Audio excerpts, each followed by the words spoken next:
Unmasking the Mystery, your guide to tracing phone numbers in 2025. I'm DJ, and today we're diving into something that I know a lot of you have been curious about. We've all been there, right? You get a call from an unknown number, maybe a text that just feels off. Your mind starts racing. Is it a scam? Is it someone I know playing a prank? Or is it something more serious? That uncertainty can be super unsettling, and in a world that's more connected than ever, knowing who's on the other end of the line feels increasingly important. Got a suspicious phone number? I'm your white hat hacker to trace its secrets in 2025, legally. This isn't about invading privacy or breaking laws. It's about leveraging publicly available information and sometimes knowing when to call in the professionals. We're going to explore legitimate techniques that can help you get some answers and, more importantly, some peace of mind. My goal here is to empower you with knowledge, to show you what's possible within ethical and legal boundaries, and to help you feel a bit more in control in this digital age. Let's get started. Calling in the cavalry, why cybersecurity experts are your first port of call. So, you've got this phone number and it's raising more red flags than a bullfighting convention. Your first instinct might be to jump onto Google and start typing away, trying every reverse lookup site under the sun. But let's be real, the internet is a minefield of misinformation, outdated data, and services that promise the world but deliver very little. When you're dealing with something potentially sensitive, going DIY can sometimes do more harm than good. This is where the professionals, the real digital detectives, come into play. Reaching out to a cybersecurity expert isn't admitting defeat, it's making a smart strategic move. These guys live and breathe this stuff. They understand the legal landscape, which is a constantly shifting labyrinth, especially when it comes to privacy and data. They have access to tools, databases, and methodologies that simply aren't available to the general public. They can provide guidance tailored to your specific situation, helping you understand the risks and potential outcomes before you even begin. The bottom line here is that experts provide a layer of safety, legality, and expertise that's invaluable. The digital paper trail. Uncovering clues in public records. Public records are documents accessible to the public by law. Think voter registration, property ownership, business registrations, and court records. Availability varies by location. A name can be your search query. You might find an address or business, but records can be outdated. Approach with skepticism.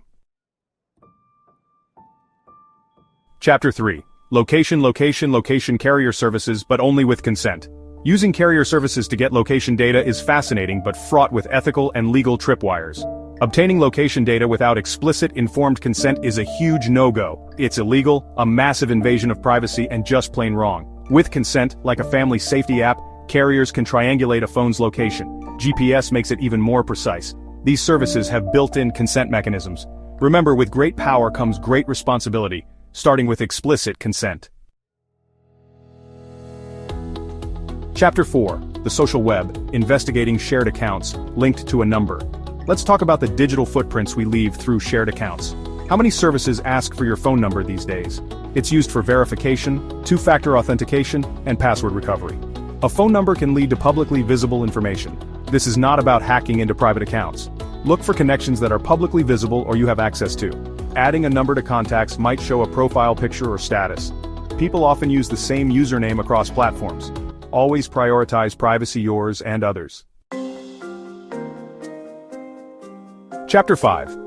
Reading between the calls. Analyzing frequency and patterns. This method is about understanding the patterns associated with a number, especially if it repeatedly contacts you. Monitor call frequency and look for patterns. Observe your call logs for unusual times or a barrage of calls. These patterns can indicate telemarketers, scammers, or harassment. Log dates, times, and nature of calls to report to your carrier or law enforcement. Outro wrapping up. Stay safe, stay smart, stay legal. Woo, that was a lot to cover, but I hope this deep dive has given you a much clearer picture of what's actually involved in trying to trace a phone number in 2025, and more importantly, how to approach it responsibly. The key takeaways are pretty straightforward. This isn't like the movies. Real-world tracing is complex, often limited by privacy laws and data availability, and absolutely be done ethically and legally. Remember, your first and often best step when dealing with a genuinely concerning unknown number, especially if you suspect scams, harassment, or any kind of malicious activity, is to consider professional help. For everything else, it's about careful, methodical investigation of publicly available information, always respecting privacy and understanding the limitations.